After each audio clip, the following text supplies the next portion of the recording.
musée Saint-Vita-Planoise, c'est un projet de territoire qui va durer 3 ans, les 3 années pendant lesquelles le musée des Beaux-Arts et d'Archéologie va être fermé. Et l'idée de départ était de faire vivre les collections du musée pendant ces 3 années pour que le public ne soit pas orphelin de ces collections. C'est rapidement imposé le Centre Mandela où nous sommes actuellement, où l'antenne est en train d'être installée, mais aussi le Théâtre de l'Espace qui fait partie des 2 scènes, où c'est un lieu de culture connu et reconnu sur Planoise et à Besançon, et où il sera intéressant pour nous de présenter aussi des œuvres.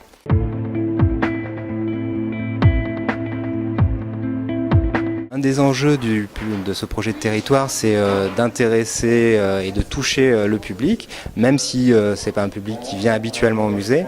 Et l'idée, c'est de réussir à on va dire l'interpeller et attiser la curiosité de ce public, et notamment en mettant des reproductions d'œuvres de nos collections en très grand format dans l'espace public.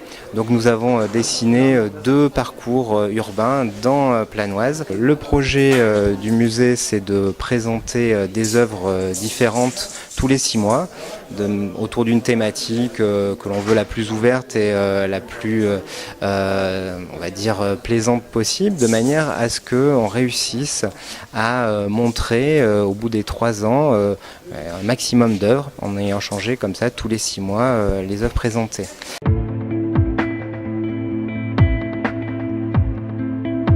Alors, au Centre Mandela, nous avons implanté notre antenne délocalisée avec tout un ensemble d'installations muséographiques qui sont là pour montrer ce qu'est un musée.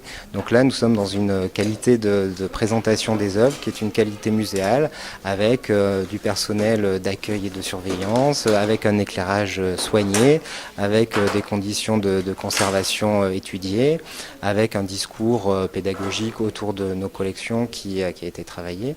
Et donc globalement, nous sommes dans une sorte de petit musée de poche, présenté ici au Centre Mandela, qui donne une bonne idée de ce que par la suite le musée rénové pourra faire.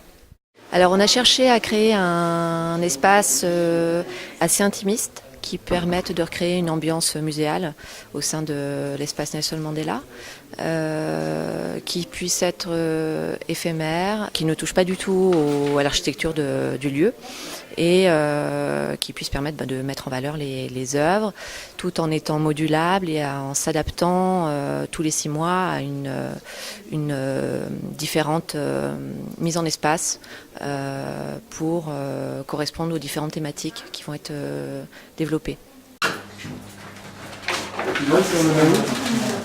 Il s'agissait donc de créer un univers qui évoque le déplacement du musée vers un autre endroit.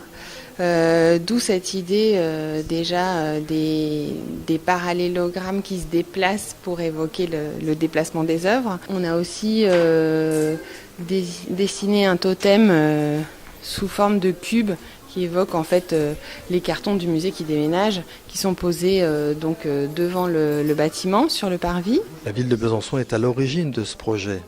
Le musée des Beaux-Arts va être réhabilité, fermé pendant 3 ans. Et donc il nous paraissait important de pouvoir offrir au public bisontin les œuvres qui sont au musée. Et l'originalité, c'est de dire on s'adresse à un quartier, à un territoire, pour permettre là aussi de faire découvrir nos œuvres à d'autres publics. J'ai suivi toute la démarche de mise en œuvre. Maintenant, inauguration dans une dizaine de jours, le 20 très précisément. Donc il s'agit de vérifier que tout est en ordre, enfin tout va être en ordre.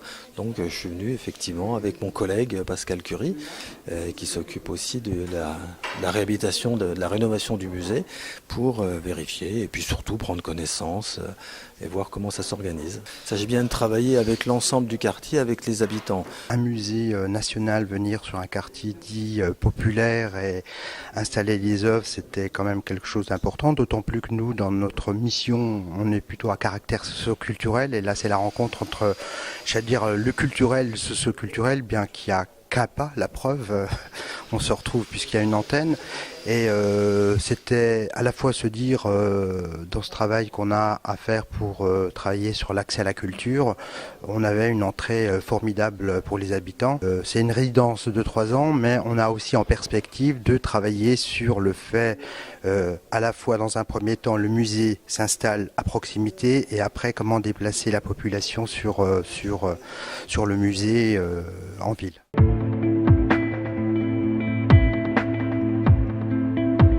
Nous, on a quelques liens à faire, notamment avec notre programmation, et notamment sur un spectacle qui sera mis en scène par notre artiste associée Sandrine Anglade, qui s'inspire d'un livre de Marie-Sabine Roger qui s'appelle Le Roi sans terre, et c'est le portrait de ce roi sans terre à la recherche d'un royaume, qui est un royaume en fait plus affectif qu'un royaume territorial.